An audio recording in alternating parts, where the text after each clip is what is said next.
저는 제가 여러분들에게 이제 이 고백을 했습니다만 목회 20년 하는 동안 제가 이제 22년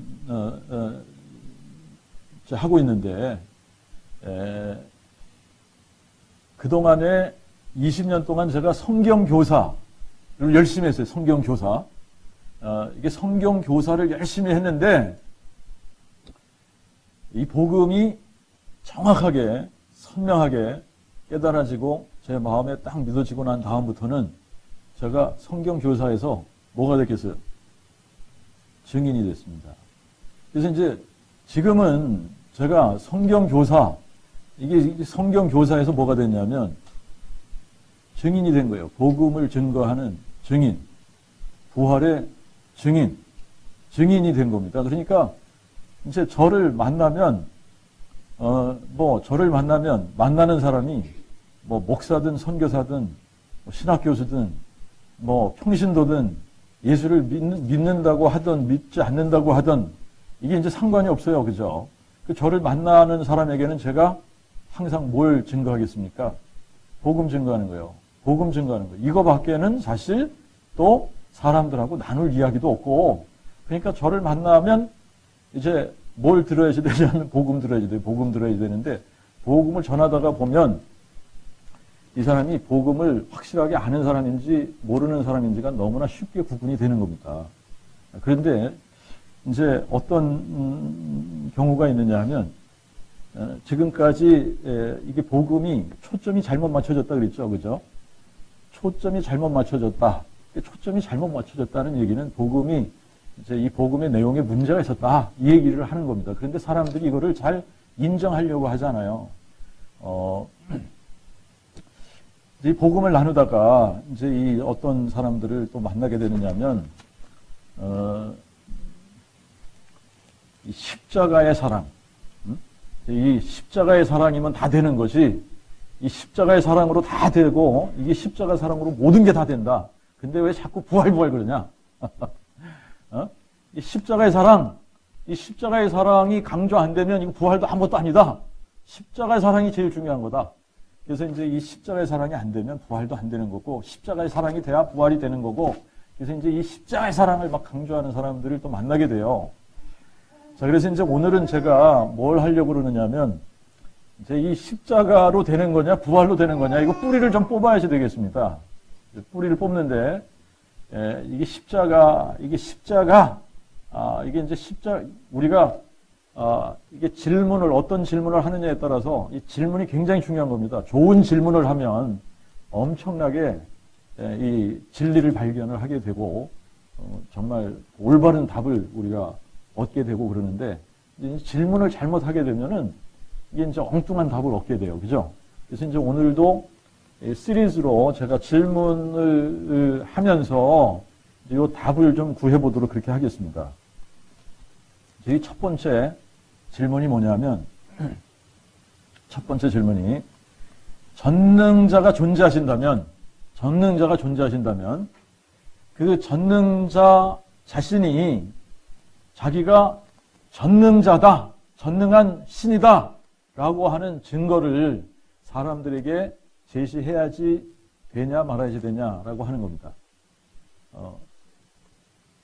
분명히 전능자라면, 전능하신 신이 계시다면 자신이 전능자다라고 하는 것을, 그 증거를 제시할 수 있어야지 된다고 생각을 해요. 그죠? 이게 내가 전능한 하나님을 계시다고 이제 믿는다고 그렇게 얘기하는데 아무런 증거가 없는데 무조건 이분이 전능한 하나님이야 그러면 이게 말이 안 되는 거예요. 그죠? 증거가 확실해야 된다라고 하는 겁니다. 그러니까 전능자 입장에서 사람들로 하여금 확실한 증거를 제시하고 그 증거를 가지고 믿도록 해야 된다라고 하는 거예요. 자, 그러면 이제 두 번째 질문은 뭐냐면, 이 세상에는 굉장히 많은 종교들이 있습니다. 수많은 종교들이 있는데 이 종교들마다 다 신들을 섬기고 있잖아요. 그죠? 자기들 나름대로 신을 섬기고 있는데 그 자기들 나름대로 섬기고 있는 신을 진짜 신이라고 믿기 때문에 그런 신을 존재한다고 믿고 그런 신을 섬기는 겁니다. 그렇잖아요? 그러면 이 세상에 존재하고 있는 이 모든 종교들 중에 그 어떤 종교에서 자기네들이 섬기는 그 신이 진짜 이분이 전능자고 이분이 참된 신이다. 이런 증거가 있기 때문에 이분이 진짜 신이야. 이런 증거를 제시하는 신이 어디 있느냐라고 하는 거예요. 여러분, 이제 한국에서는 이 석가 탄신일, 그래가지고 4월 초파일인가요?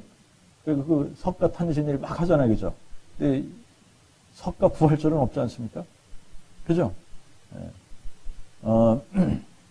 여러분, 알라가 신이라고 이렇게 막 하지만 알라가 신이라는 증거를 제시를 못 하잖아요. 이제 이슬람 교도들을 가끔 가다가 이제 만나서 얘기를 하게 되면 알라가 신이라는 증거가 있냐? 그러면은 대답을 못 해요. 대답을 못 해. 그러니까 여러분, 증거를 제시하지 못하는데, 증거도 없는데, 그 증거가 없는데 증거를 제시하지 못하는 그 신을 신이라고 믿으면 되겠느냐라고 하는 겁니다.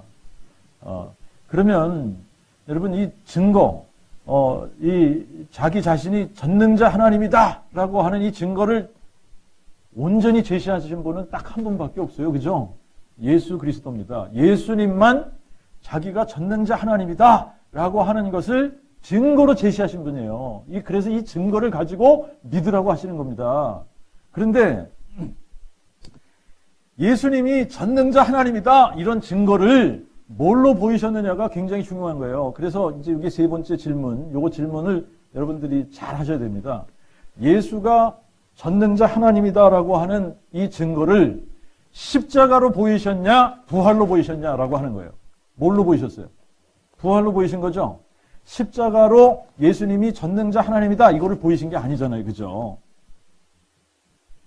자, 그러면 이게 이제 굉장히 중요한 질문입니다. 이제 이 질문을 여러분들이 어떻게 답을 하시냐에 따라서 이게 굉장히 달라지는 거예요. 자, 예수님이 전능자시다라고 하는 이 증거를 십자가로 보이신 것이 아니라 부활로 보이셨어요. 그죠? 그러면 자, 요 십자가 사건을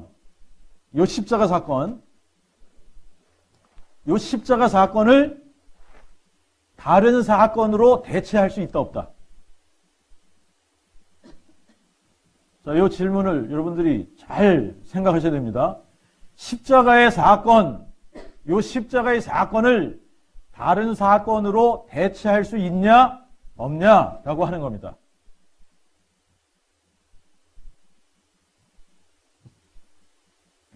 알쏭달쏭 하시죠? 네. 여러분, 이 십자가의 사건을 다른 사건으로 대체할 수 있냐, 없냐? 있다죠. 왜 그래요? 예수님이 십자가에 안 죽으시고 다른 방법으로 죽으실 수 있지 않습니까? 그래요, 안 그래요? 여러분, 그래서 가끔 가다가 여러분 어떤 그림을 보면 예수님이 십자가에 이렇게 죽으신 게 아니라 나무에 이렇게 죽은 그림 보신 적 있어요, 없어요? 없어요? 여러분, 예수님이 십자가에 안 죽으시고 일자로 된 나무에 죽으실 수도 있는 거 아닙니까? 그래요, 안 그래요? 여러분, 예수님이 죽으시는 거는 꼭 십자가에 죽으셔야만 되는 게 아니지 않습니까? 그죠? 다른 방법으로 십자가를 대체할 수 있다, 없다? 이게 분명해야지 돼요. 다른 방법으로 십자가 대체할 수 있다. 있다예요, 있다. 이게 굉장히 중요한 질문입니다.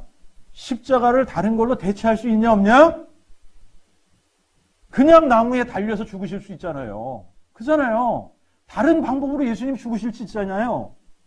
자, 그러면 이 십자가는 대체가 되는 겁니다. 다른 걸로 대체가 되는 거예요. 그래요, 안 그래요? 그죠?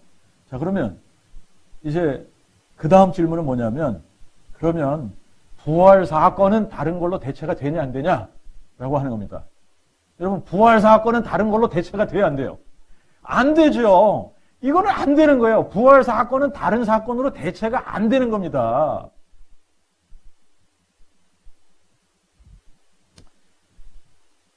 자, 이 십자가 사건을 가지고는 이게 십자가는 다른 사건으로 대체할 수 있기 때문에 이 십자가의 사건을 가지고는 예수가 전능자다 아니다 이거를 증명할 방법이 없고 십자가 사건을 가지고는 전능한 하나님이 계시다 안 계시다 이거를 증명할 방법이 없어요. 자, 그러면 자, 제가 이런 얘기 한다고 저를 이단이다 어쩌다 이렇게 얘기할 수 있는 사람들이 또 나올지도 모르겠어요. 그러면 여러분 이거를 십자가를 다른 걸로 대체할 수 있다 그러면 십자가 사건만 가지고는 복음이 될 수 있다 없다? 없다가 됐죠? 이 십자가 사건만 가지고는 복음이 될 수 없는 거예요. 그러니까 지금 복음의 초점이 잘못 맞춰졌다는 게 너무나 확실한 겁니다. 지금까지 복음의 초점이 어디에 맞춰졌어요? 십자가에.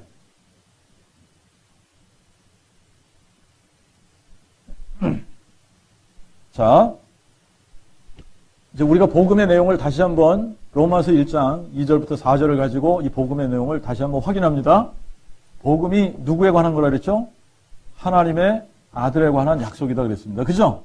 하나님의 아들에 관한 약속. 근데 뭘 약속하셨다 그랬어요? 두 가지 약속하셨다. 하나는 전능자 하나님이 사람이 돼서 오시는데 사람이 돼서 오실 때는 다윗이라고 하는 그 가문의 혈통을 타고 오시겠다. 이 전능자 하나님이 다윗을 창조하신 다윗의 뿌리신데 이 다윗의 뿌리가 사람이 돼서 오실 때는 다윗의 자손으로 오신다는 얘기. 이게 복음의 첫 번째 약속이에요. 두 번째 약속은 뭐예요? 이분이 다윗의 자손으로 오신 하나님이 사람이 돼서 오신 이분이 어떻게 하시겠다는 거예요?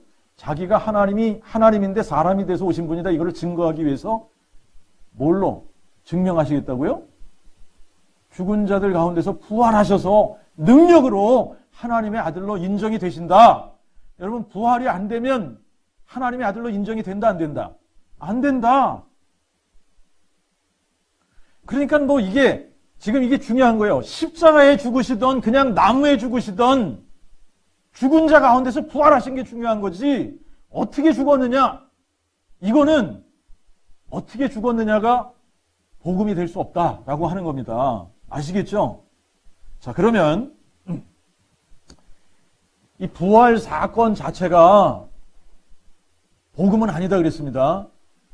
복음은 뭐가 복음이라 그랬어요?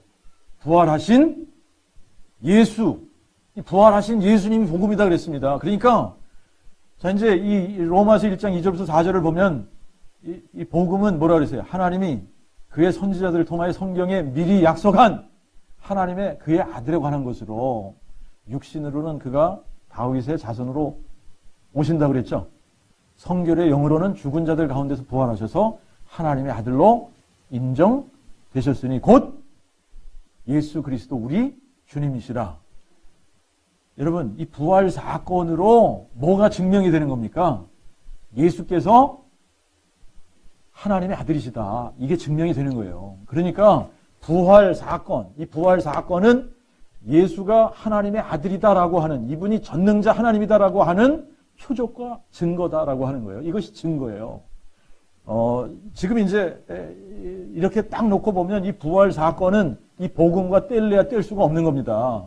여러분, 그래서 이 부활 사건이 아니면 복음을 바르게 이해할 수가 없는 거예요.